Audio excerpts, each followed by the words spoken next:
Bonjour Nicolas. Oui, bonjour Pierre-Antoine. Eh bien, bienvenue dans ce septième podcast de Comparateur agricole. L'idée, Nicolas, c'est de comprendre un petit peu quel rôle tu joues auprès de Senalia et de comprendre qui est Senalia, ce silo portuaire où du coup, il y a beaucoup de flux de céréales de nos agriculteurs qui passent. Donc, dans un premier temps, est-ce que tu peux te présenter et représenter l'entreprise? Oui, tout à fait. Bah, écoute, aucun problème. Donc, Nicolas de Boisbert au sein de Senalia. Alors, si tu permets, je vais commencer par présenter Senalia parce que ça va être plus simple pour présenter ensuite mon poste. Donc, Pas de Senalia, souci. c'est un acteur portuaire, le plus gros, hein, si je puis me permettre, le plus gros acteur portuaire français, donc dont la mission principale est de charger les céréales en vue de les exporter à travers le monde. C'est une des missions. Une deuxième mission qu'on a développée depuis une petite trentaine d'années, c'est des partenariats forts avec des industries locales pour le coup, principalement sur le bassin de la Seine, avec par exemple des accords et des partenariats avec Tereos, avec Saint-Louis, avec Cargill, qui permettent aussi de brasser des flux et tout ça et on en reparlera sans doute, pour essayer d'être plus efficace possible en termes de logistique. Derrière tout ça, moi, mon poste, c'est quoi? C'est de créer du lien et d'amplifier, d'aller chercher du développement, tout simplement, avec l'ensemble des livreurs. Donc, l'ensemble des livreurs, évidemment, c'est qui? C'est les coopératives et les négociants français. Alors, on a, et c'est important de le savoir, on a un certain nombre de ces coopératives et de ces négociants qui sont adhérents de Senalia. Ça veut dire qu'ils ont depuis le début participé à la construction de Senalia, certains depuis l'origine d'ailleurs, et sont des vrais partenaires qui à l'origine ont investi dans l'outil. Donc ceux-là sont effectivement on a des échanges particuliers avec eux parce que c'est leur outil d'exportation, c'est l'outil qui appartient à ces coopératives et négociants-là pour sortir leurs marchandises. Mais, et ça, évidemment, je suis le premier à échanger avec l'ensemble des acteurs, quiconque aujourd'hui collecte de la céréale est en mesure de nous appeler pour organiser les flux avec nous en vue de lui ouvrir les portes de l'export. Et dans ce cas-là, mon rôle, c'est justement d'aller travailler avec eux, de leur expliquer le fonctionnement et de développer les flux avec l'ensemble des livreurs. Ok, très bien, c'est très clair. Tu disais que c'était le plus gros exportateur portuaire. Juste pour rappel un petit peu, combien vous êtes sur le silo, sur le port de Rouen, combien il y a de silos portuaires exactement, quel flux ça représente en termes de tonnes, combien passe par Senalia et combien passe par Rouen en général? Alors, en termes de chiffres, effectivement, pour que ce soit bien clair vis-à-vis de tout le monde, donc Rouen, c'est de loin la première place portuaire. Ça a été pendant longtemps la première européenne. Aujourd'hui, il y a notamment en Roumanie des ports qui nous dépassent malheureusement, donc à nous d'essayer de nous battre. Mais ça reste quand même une place très très importante. Aujourd'hui, chaque année, il y a entre 7 et, pour les très bonnes années, 8 millions et demi, 9 millions de tonnes de marchandises, tout produit confondu, agricole, je parle bien évidemment, Hmm, qui passent par Rouen. C'est à 75%, on va parler de blé, 75% de blé. ouais. Là-dessus, sur ce volume global, Senalia va représenter 55%. Donc on va faire entre 3,5, 4,5, 5 millions de tonnes. D'accord. D'accord. Les autres acteurs, évidemment, comme on le disait, il y a il y a quatre silos en tout sur Rouen, donc Senalia dont j'ai parlé là. Il y a d'autres installations que vous connaissez également. Je vais nommer Soufflet, Simarex et Bezelin, qui ont aussi leurs installations, alors de taille légèrement inférieure, ou pour Soufflet avec d'autres missions, dont un moulin et une malterie. Nous, dans cet environnement-là, on a un profil un peu particulier parce qu'on est avant tout, une plateforme logistique. C'est-à-dire que moi, je ne commercialise pas le grain. Je commercialise le fait de charger le bateau, contrairement aux autres silos. Donc moi, ma mission, c'est d'être le plus efficace possible, logistiquement parlant, de recevoir beaucoup, de charger beaucoup et de charger notamment très vite. D'accord. Donc là, en termes de flux, juste pour se rendre compte, en ce moment, c'est vrai qu'il y a un flux qui est très soutenu sur Rouen avec une logistique qui est Tout à vraiment fait. importante en termes de nombre de camions par jour pour qu'on se mette un peu à l'échelle Ah, et de comprendre ce que tu vis tous les jours et que l'agriculteur vraiment qu'on comprenne aussi le flux que peut représenter Senalia. Ça représente ah, combien de camions par jour ou quel pic quand tu te lèves le matin, tu arrives au silo, il y a combien de camions dans la cour? Alors, justement, quand j'arrive le matin, l'objectif c'est qu'il y en ait le moins possible, parce qu'il faut que ce soit fluide. Nous, l'objectif, je vais parler de chiffres après, mais comme on est avant tout des logisticiens, nous on sait très bien que garantir une fluidité logistique, ça va vous permettre à vous et à l'ensemble des livreurs d'être plus, on va dire, friands de venir sur Senalia parce qu'on sait que les transporteurs, quand ils arrivent sur Senalia, ils passent plutôt facilement. Donc là, nous, on a une vraie mission en interne, c'est de travailler sur de la fluidité, donc de la cadence, c'est-à-dire que les camions n'attendent pas. Bon, malgré tout ça, effectivement, on a des très grosses journées où, par définition, forcément, il va avoir un flux important de camions. En ce moment, on a 3 sites sur Rouen, qui sont pas très loin l'un de l'autre, mais il y a 3 sites sur Rouen. Il y en a un qui est en maintenance sur tout le mois d'avril. Donc on tourne avec 2 sites. Aujourd'hui, tu vois, sur les semaines comme on a là en ce début avril, on va être sur une organisation à 700 camions par jour. 700 camions par jour sur l'activité céréale, donc vraiment pour exporter la marchandise. Là-dessus, on va trouver de la même manière essentiellement du blé, mais également, aujourd'hui par exemple, on reçoit de la brasserie, on reçoit du colza et on reçoit de l'orge fourragère. Donc 700 camions par jour.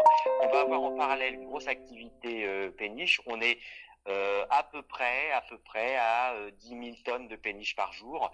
Je dis à peu près parce qu'une péniche, elle est assez variable. On va une péniche de 300 tonnes jusqu'à une péniche de 3 000 tonnes. Donc évidemment, on va dire l'efficience de déchargement va jouer là-dessus, mais en moyenne 10 000 tonnes de péniche par jour et environ 2 trains par jour.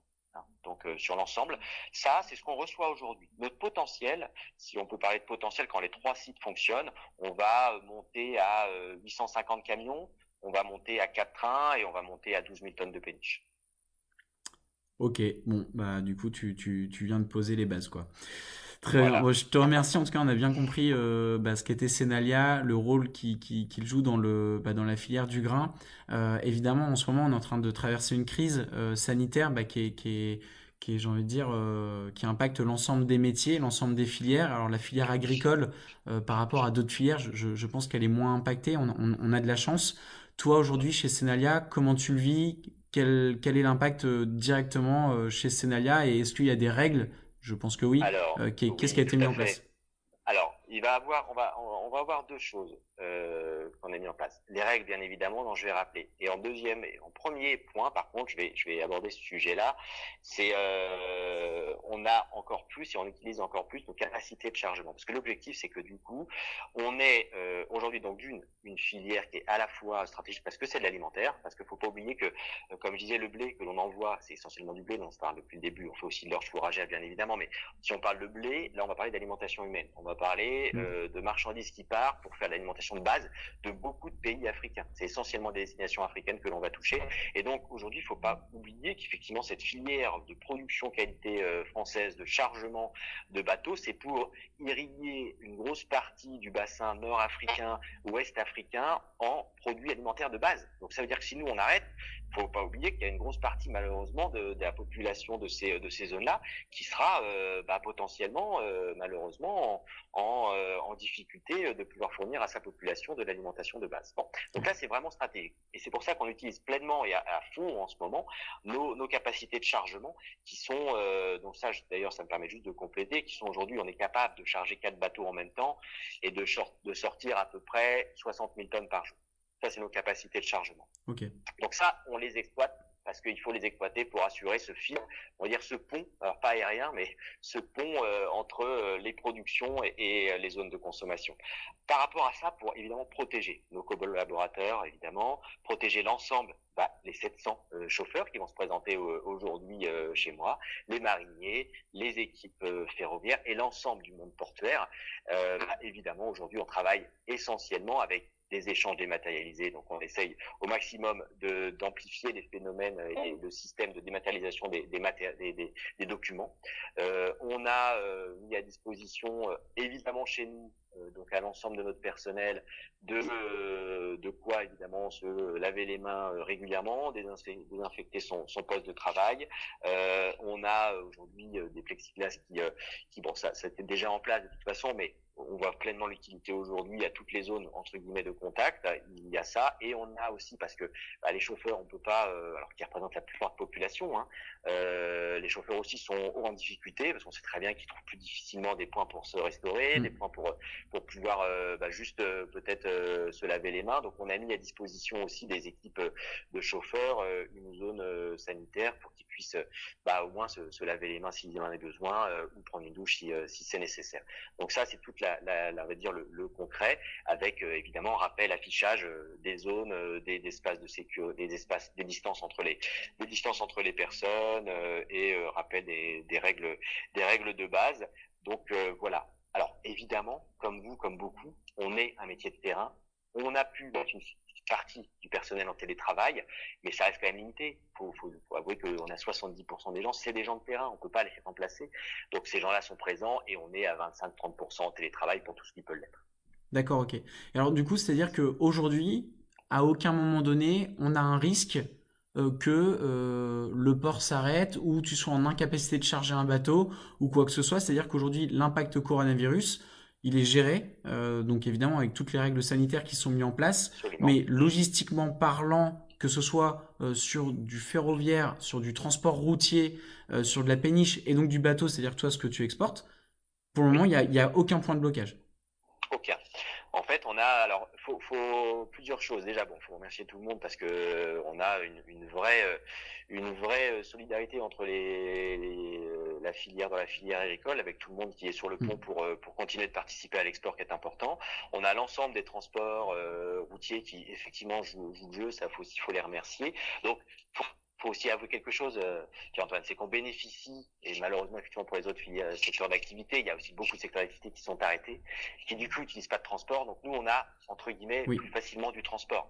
Donc voilà. Alors bien évidemment, il faut que les règles soient respectées et c'est pas juste les utiliser pour les utiliser, tout en respectant les règles de sécurité des personnels. Mais on bénéficie de ça, faut l'avouer. Et derrière, alors on va dire, il y a une difficulté qui a été rencontrée, mais qui a été pour le coup rapidement traitée, c'est la partie ferroviaire, où on a eu rapidement une mise en retrait des opérateurs, du personnel, notamment des gares, hein, de gestion du réseau. Donc pas forcément les entreprises de transport, parce qu'il y a beaucoup d'entreprises privées dans le transport ferroviaire qui fonctionnent, mais par contre la gestion des gares et les Hmm. réseaux, ça reste effectivement du domaine de la SNCF qui rapidement ont voulu prendre des précautions. Donc ça, on a au plus haut niveau de la filière agricole eu des contacts rapides avec le ministère et les ministères concernés pour dire attention, aujourd'hui on est dans une filière stratégique, le transport de l'aliment, matière première agricole, couper du jour au lendemain les flux ferroviaires, c'est pas imaginable. Ouais. Et en 48 heures, si c'est pas loin de la vérité, en 48 heures, tout est revenu à la normale et on a pu reprendre les flux trains parce que, et ça c'est vraiment appréciable, c'est qu'on a eu une écoute du monde politique qui a été rapide et les décisions ont été rapidement faites. Donc peut-être qu'on est là devant des relations qu'il faudra conserver demain, mais qui sont appréciables parce que quand il y a vraiment une urgence, ça a bougé et les lignes ont bougé, on a pu reprendre ça. Mais donc aujourd'hui, je peux te le dire qu'aujourd'hui, on a une très belle activité, quasiment, on est dans les plus grosses semaines de notre année et tout se passe bien avec évidemment les précautions qui sont nécessaires, mais on arrive à suivre l'activité. Ok, bon, bah super. Enfin, on s'en rend compte, nous, dans la logistique, tous les jours, en effet, on a plus de camions disponibles du fait d'autres activités, en effet, qui sont arrêtées.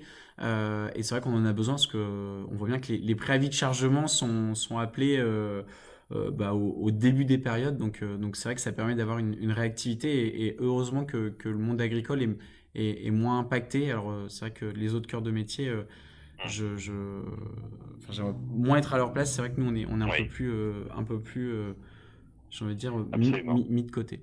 Oui, oui, Euh, Qualité, faisons un petit point sur la qualité parce que c'est vrai que nous à la ferme, ce qu'on produit, donc c'est du blé souvent sur les standards 76, 220, 11, 76 de PS, oui. 220 de temps de chute, 11 de protéines avec les autres points qu'il y a derrière.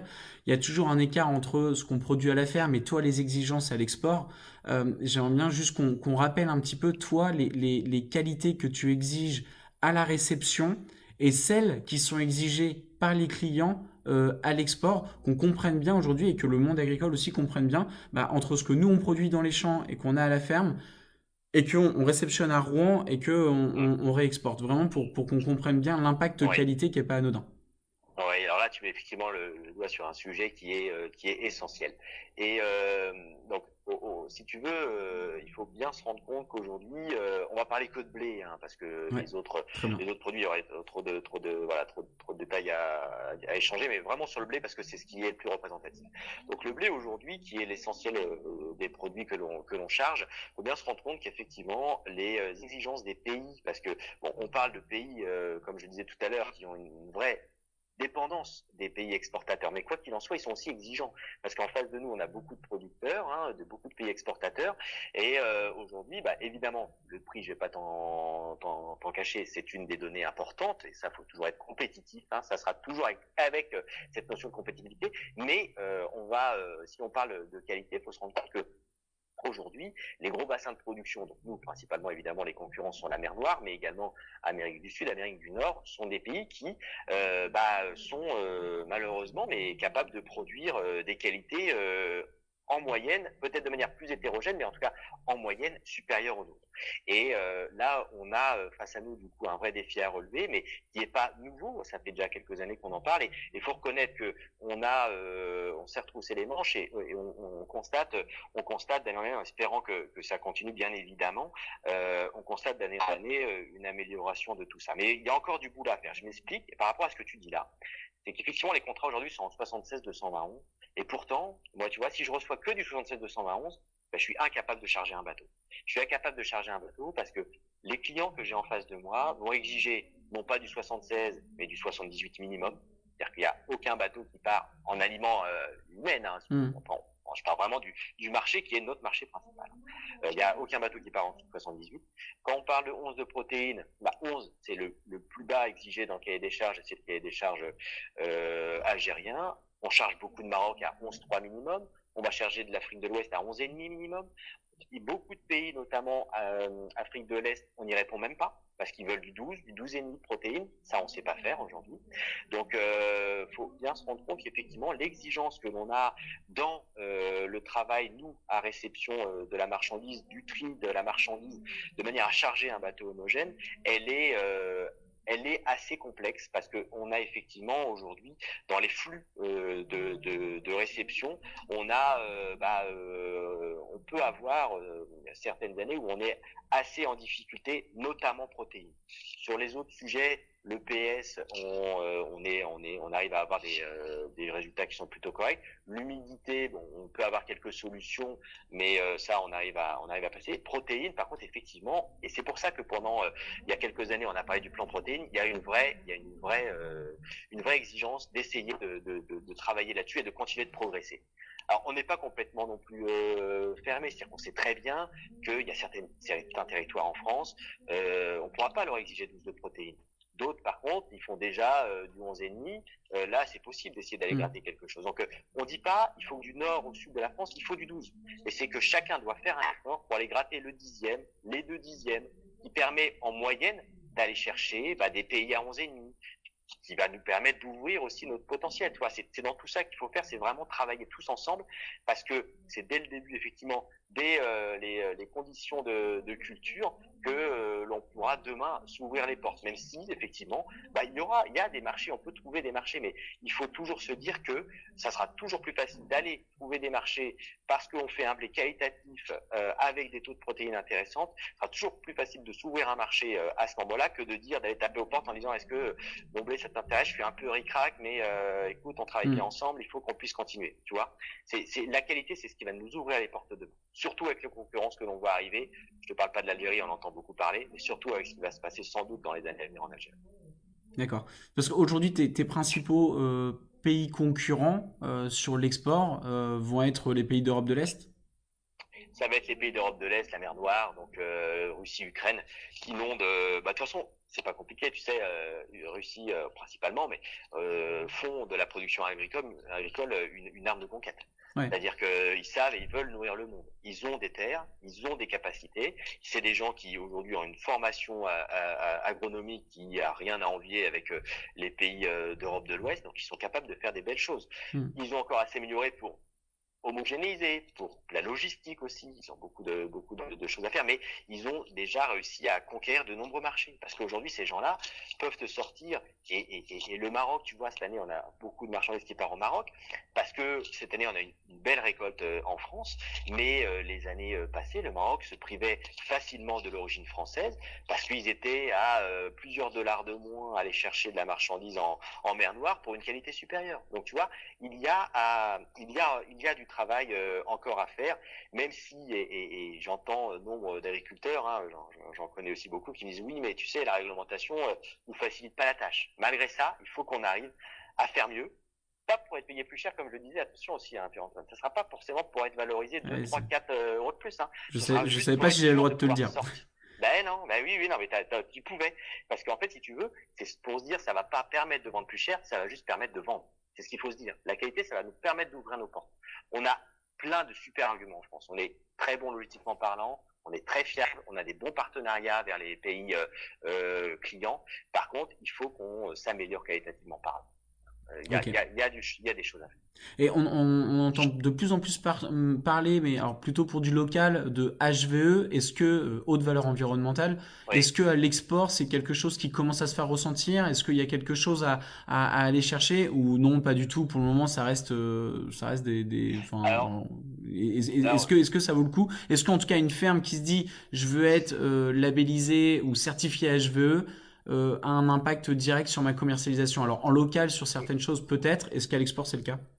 Alors l'export, il y a pas, il y a, tout de suite à l'heure actuelle, il n'y a pas, le marché est pas complètement tourné vers ça. Par contre, il faut se dire quelque chose, c'est que toutes ces contraintes. Alors parce que pour la plupart, effectivement, des agriculteurs, on parle du HVE, mais on peut parler aussi d'autres choses, c'est-à-dire toutes les normes que l'on doit respecter en France. Aujourd'hui, effectivement, on les prend comme des contraintes en disant, allez, c'est des bâtons dans les roues pour éviter d'avancer. Il faut aussi, enfin, je pense, pour essayer de changer un peu la mentalité de tout ça et voir le côté positif, hein, surtout en ce moment, on va dire avec le confinement, il faut essayer de chercher ces côtés positifs. Bah, c'est toutes ces réglementations qui aujourd'hui font soit imposées ou pas, hein, mais toutes ces réglementations qui existent aujourd'hui, il faut vraiment en faire des atouts parce que faut se rendre compte qu'effectivement les acheteurs qui sont en face de nous, ils sont peu nombreux. C'est des grandes Hmm. multinationales internationales présentes partout, qui font de la matière première, mais aussi autre chose. Ces gens-là, ils ont, lorsqu'ils viennent nous auditer, ils ont une vraie notion de suivi qualitatif. Comment, qu'est-ce qu'on enregistre, où est-ce qu'on enregistre tout ça, est-ce qu'on a une traçabilité, est-ce qu'on est sûr de ce qu'on, tu vois. Donc tous ces points-là, qui du coup de la ferme, aujourd'hui en France, de la ferme au silo export dans le bateau à destination, on est capable de faire énormément de choses parce que on est très exigeant et je sais qu'en France on sait le faire encore plus qu'ailleurs. On est très exigeant et on a énormément de choses à respecter. Et ces choses-là, je pense moi derrière que c'est une vraie valeur. C'est-à-dire que ça va pas toujours pareil, ça va pas être possible de dire attends je fais ça, tu vas me l'acheter 5 dollars de plus. Non, c'est pas ça que je veux dire, mais c'est que on a au travers de ça une vraie communication, je pense, à faire qu'on n'a peut-être pas réussi à bien faire pour rassurer, pour montrer à tout le monde que quand vous achetez de l'origine française, bah, toutes les réglementations qui, nous, au quotidien, sont compliquées à faire, bah, on les respecte toutes. Et cette vraie valeur que l'on peut identifier au travers du respect de ces normes en France, ça, vis-à-vis des grandes multinationales comme Cargill, Dreyfus, Glencore et autres, ces gens-là, aujourd'hui, travaillent avec des gens fiables, ils sont sûrs que ce qu'on met dans le bateau, ça va arriver pour nourrir des populations en Afrique en toute sécurité, ça a une vraie, tu vois, c'est une vraie valeur. C'est Hmm. là-dessus, je pense, où il faut travailler. Alors, le HE, c'est la prochaine étape. Il va falloir qu'on y travaille déjà. Mais tu vois, déjà aujourd'hui, il y a vraiment un intérêt à savoir comment mieux communiquer sur ces aspects-là en disant bon, attendez, ok, vous avez plein de concurrents ailleurs dans le monde, mais nous, on fait ça. On fait ça, on respecte toutes ces règles-là, il faut savoir en parler. Et le HE, demain, ce sera ça. Ils viendront chercher là-dessus. Ok. Ok, c'est très clair. Et dernier sujet sur la partie qualité. Alors, c'est pas une question de qualité, mais je vais parler des insectes. Aujourd'hui, chez Sonelia, comment tu le gères? On sait que c'est de plus en plus compliqué à gérer, en tout cas Oui, à la ferme. Du coup, on est en train de regarder avec des agriculteurs pour mettre en place des unités de stockage qui sont différentes de ce qui se faisait avant. Enfin, certains agriculteurs pensent même à du stockage frigorifique, notamment pour de la partie bio. Donc oui, aujourd'hui, on sait qu'avec des moissons depuis quelques années qui sont faites à des conditions, j'ai envie de dire, en termes de chaleur très importantes, donc on a du mal aujourd'hui à gérer les insectes, en plus avec des produits pour traiter les insectes qui disparaissent au fur et à mesure. Donc compliqué hum, à gérer ça. Aujourd'hui, chez Senalia, comment toi tu le gères au moment où le camion arrive sur la bascule, tu le sondes, tu tombes sur des insectes, comment c'est géré chez toi? Alors, effectivement sur ce sujet-là, c'est un vrai sujet parce que aujourd'hui, les problématiques insectes, il faut bien savoir qu'effectivement dans tous les cahiers des charges il y a pour la plupart du temps effectivement exigé sans insectes vivants. Donc on a un vrai sujet là. Les molécules disparaissent au fur et à mesure, tu en as parlé. Donc nous, comment on le gère? Écoute, c'est simple. Tant qu'aujourd'hui on a quelques molécules qui sont encore autorisées, lorsque le camion se présente, à condition qu'il soit pas trop infesté, une infestation trop importante, on refusera le camion. Je peux pas me permettre d'en mettre dans mes circuits. Parce qu'il faut bien savoir une chose, c'est que moi, je stocke pas la marchandise. Donc, la marchandise qui arrive, par exemple, quand vous me livrez, ou n'importe quel livreur me livre de la marchandise, elle est prévue d'être vendue et chargée. Donc j'ai pas moyen de me dire écoute c'est simple, je vais avoir en permanence 15 jours de stock, j'aurai le temps de m'en occuper, de la nettoyer, de la traiter. Non, je suis un silo de transit qui reçoit de la marchandise pour le charger, pas pour la stocker. Donc c'est là où il faut se dire qu'aujourd'hui j'ai encore quelques molécules qui me permettent de traiter en curatif lorsque le camion n'est pas trop infesté. Au-delà malheureusement d'une certaine infestation, je suis obligé de le refuser. Hein, comme quand d'ailleurs le camion arrive avec trop d'humidité ou trop d'impureté. Mais donc là aujourd'hui je suis obligé de le refuser. Demain par contre qu'est-ce qui va se passer? Effectivement donc pour l'instant je vais te dire Pierre-Antoine, on n'a pas la solution curative de camions qui arriveraient avec des insectes. Parce que on parle de on fait partie des groupes de travail menés par Intercéréales, par COP de France, par voilà tout ce qui peut exister par Arvalis. Mais aujourd'hui ça semble encore compliqué. Donc le froid, t'en as parlé beaucoup de OS investissent dans des groupes froids pour maintenir. Nous c'est pareil, je stocke pas, donc moi j'ai pas forcément cette solution là. La fumigation, nous aujourd'hui, la fumigation, si tu veux, la plupart des bateaux sont fumigés. Demain, est-ce que ce sera encore le cas? Pas forcément sûr. On sait qu'ailleurs dans le monde, il y a déjà des résistances sur la fumigation. Nos cellules qui font 50 mètres de haut, qui sont pas ventilées, je suis incapable de ventiler là-dedans, de fumiger, excuse-moi, dans des cellules comme celle-là. Donc, écoute, on est en veille pour regarder quelles solutions existent. Par contre, une chose est sûre, c'est que demain, on sera encore plus exigeant. C'est-à-dire que aujourd'hui, quand il y a quelques insectes et quand j'ai les capacités, je peux prendre quelques camions. Demain, je vais sans doute baisser mon nombre d'insectes acceptés dans mes camions, tu vois, parce que ce sera que la solution. Donc, je sais que, typiquement, tu vois, si on a une filière qui dit vraiment organisée en filière comme, ça sera sur ce sujet-là qu'on va bien le voir. C'est-à-dire que personne à son échelle n'arrivera tout seul. Ça sera du début à la fin que l'on devra savoir gérer ça. Et quand je parle du début, c'est que tu vois, un des problématiques des insectes selon moi aussi, c'est que aujourd'hui dans les grains qu'on reçoit, il y a un vrai travail sur le taux d'impureté de la marchandise qu'on reçoit. Là, si tu veux, c'est aussi une des raisons pour lesquelles on a parfois des infestations. Aujourd'hui, on a encore malheureusement il y a beaucoup de travail, comme j'ai dit, qui a été fait sur les protéines. Il y a encore des choses à faire, mais ça a progressé. On voit un net progrès. Par contre, effectivement, sur les impuretés qui, dans un deuxième temps, peuvent être source d'infestation, on a encore un peu de travail à faire. Et c'est sur ce sujet, tu vois, c'est vraiment du début. Dès la moisson, il faut que la machine soit bien réglée pour éviter au maximum les impuretés. Il faut que la coopérative travaille son grain, la stocke effectivement peut-être avec des groupes froids si besoin. Il faut que le négociant qui achète directement vers l'exploitant soit vraiment proche de lui pour travailler sur des conditions de stockage comme tu dis dignes de ce nom. Et là, au bout du bout, moi j'arriverai effectivement peut-être à avoir que quelques camions qui arriveraient avec des infestations, et là on pourra trouver une solution. Si vraiment là, chaque maillon de la chaîne joue le jeu, on arrivera à s'en sortir. Mais là, pour le coup, c'est un travail de filière. Personne malheureusement a les clés, je pense aujourd'hui. Et nous, en tout cas à notre niveau, on les a pas trouvés. D'accord, ok. Ok, écoute, est-ce que tu vois des choses, moi, que j'ai oublié de te demander? Est-ce qu'il y a des questions ou des informations que tu penses utiles peut-être à partager aux agriculteurs? C'est eux qui vont écouter le podcast, donc surtout Ouais. n'hésite pas, sinon moi j'en ai fini pour ma partie. Est-ce que toi tu vois d'autres choses? Est-ce que j'ai oublié quelque chose?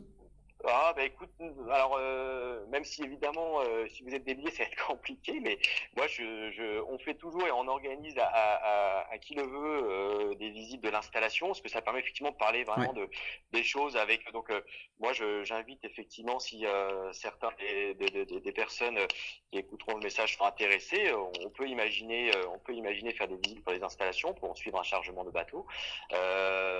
Et puis voilà, et puis après bah, surtout dire que Tenalia continue de travailler pour la filière. On investit toujours pour avoir des grosses capacités de réception et de chargement. Donc on a besoin de vous, des agriculteurs, et nous on croit en la production, dans la production en quantité, parce que c'est souvent ce qui est reproché, mais si pourtant on est capable de faire beaucoup de quantité avec un parfait respect des terres qu'on exploite, je pense que chaque agriculteur le sait bien. Et donc nous voilà, on est certes le dernier maillon, mais on a besoin de chacun pour qu'on soit toujours une puissance agricole reconnue et performante. Ouais, super. Bah, écoute, le message sera passé. Et nous, Ouais, prochain c'est gentil. objectif, on remplit un bus et on vient de voir chez Senalia avec Avec quelques plaisir, clients. avec Écoute, plaisir, avec merci plaisir. beaucoup Nicolas. En tout cas, c'est très clair et ça permet vraiment de refaire le lien entre la ferme et l'export. Enfin, une grosse partie de nos flux qui vont sur l'export. Et c'est vrai que ça permet aussi bah, de partager un petit peu, toi, ce que tu vis tous les jours, que parfois on se rend pas compte, bah, du coup, à l'échelle d'une ferme. Et donc, bah, écoute, c'est super et merci d'avoir accepté de participer à ce podcast. Bah non, mais écoute, j'étais ravi de répondre à tes questions et puis au plaisir de la suite et puis bon courage à tous pour la fin de cette campagne. Et ben, merci beaucoup Nicolas. Merci, à Salut. bientôt. Au revoir.